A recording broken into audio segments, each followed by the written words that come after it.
উনি বলতেছে যে টাকা এই হেড অফিস দিবে। আমরা তো টাকাটা দিছি এই অফিসে, যেহেতু আপনি এখানে ম্যানেজারের দায়িত্ব পালন করতেছেন, ইন্স্যুরেন্সের সমস্ত দায়িত্ব এখন আপনার হাতে।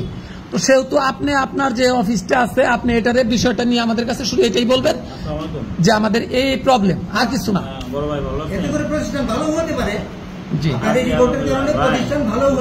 সজীব মিয়া ভাই সাংবাদিক হয়ে আসছে, তো জাফর মোহাম্মদে আমি ফোন দিতে চাইলাম কিন্তু আপনাকে আগে দিলাম। তো সজীব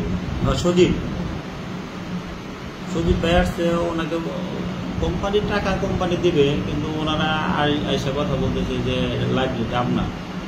সজীব ভাইয়ের সাথে ওই যে ফারিস্টে সজীব পুরো পরিচয় একসাথে কথা বলেন। ভাই আসসালামু আলাইকুম। ভাই সজীব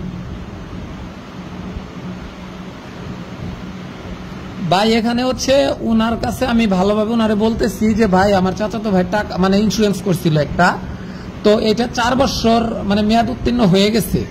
তো হওয়ার পরে তার সমস্ত ডকুমেন্টস নিয়ে আমরা এখন এখানে আসছি যে আমাদের টাকাটা দিয়ে দেন।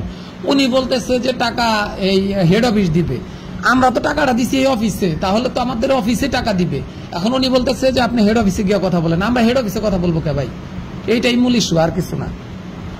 এখন উনি আমাকে বলতেছে যে এই মানে আপনারা কোথায় থেকে আসছেন, এসে আমাদের পরিচয় দেওয়ার পরে উনি বলতেছে যে আমি নিজেও একজন জার্নালিস্ট।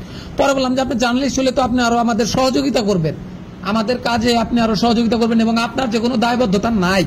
সেই ক্ষেত্রে আপনি একটা আমাদের খালি বক্তব্য দেন যে না, আমি এইভাবে আমার প্রতিষ্ঠান এইভাবে চলতেছে, ইভেন আপনারা এটা নিয়ে এইভাবে কথা বলতে পারবেন না, আমাকে আমার হেড অফিস বুঝবে, এই তো শেষ। উনি এখন আমি ভাবতেছি যে এই ফার্স্ট নেক্সটে যদি আরো হয় তাহলে আরো প্রতারণার শিকার হবে মানুষ। এইটাই ভাই আমরা শুধু তুলে ধরতে চাচ্ছি, আর অন্য কিছু না।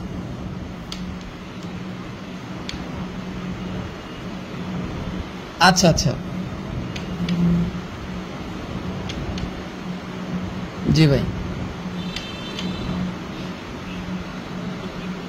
জি ভাই, জি বুঝতে পারছি।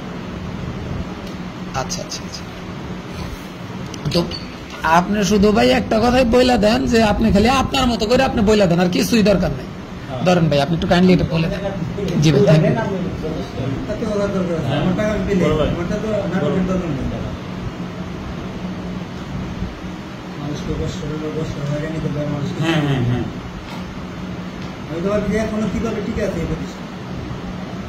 না এইভাবে প্রতারণা তো করলে তো ঝামেলা। আমি লিখে রাখতেছি, তারপরে আমি এই করে রাখতেছি কিভাবে ঠিক আছে এই প্রতিষ্ঠানে এখনো আজকের বাংলাদেশে। আচ্ছা আমি স্পেশালি লিখে রাখতেছি। ঠিক আছে ভাই, আইসেন অবশ্যই। আপনারা দেখেন কিছু করতে পারেন কিনা, তাহলে আমি প্রবাস মন্ত্রণালয়ে যাবো। আমার 20 বছরের সার্ভিস প্রবাসে, দেখে আমি কিছু করতে পারি। ঠিক আছে, জি বলবেন। মানে প্রবাসীরা তাদের ওয়াইফকে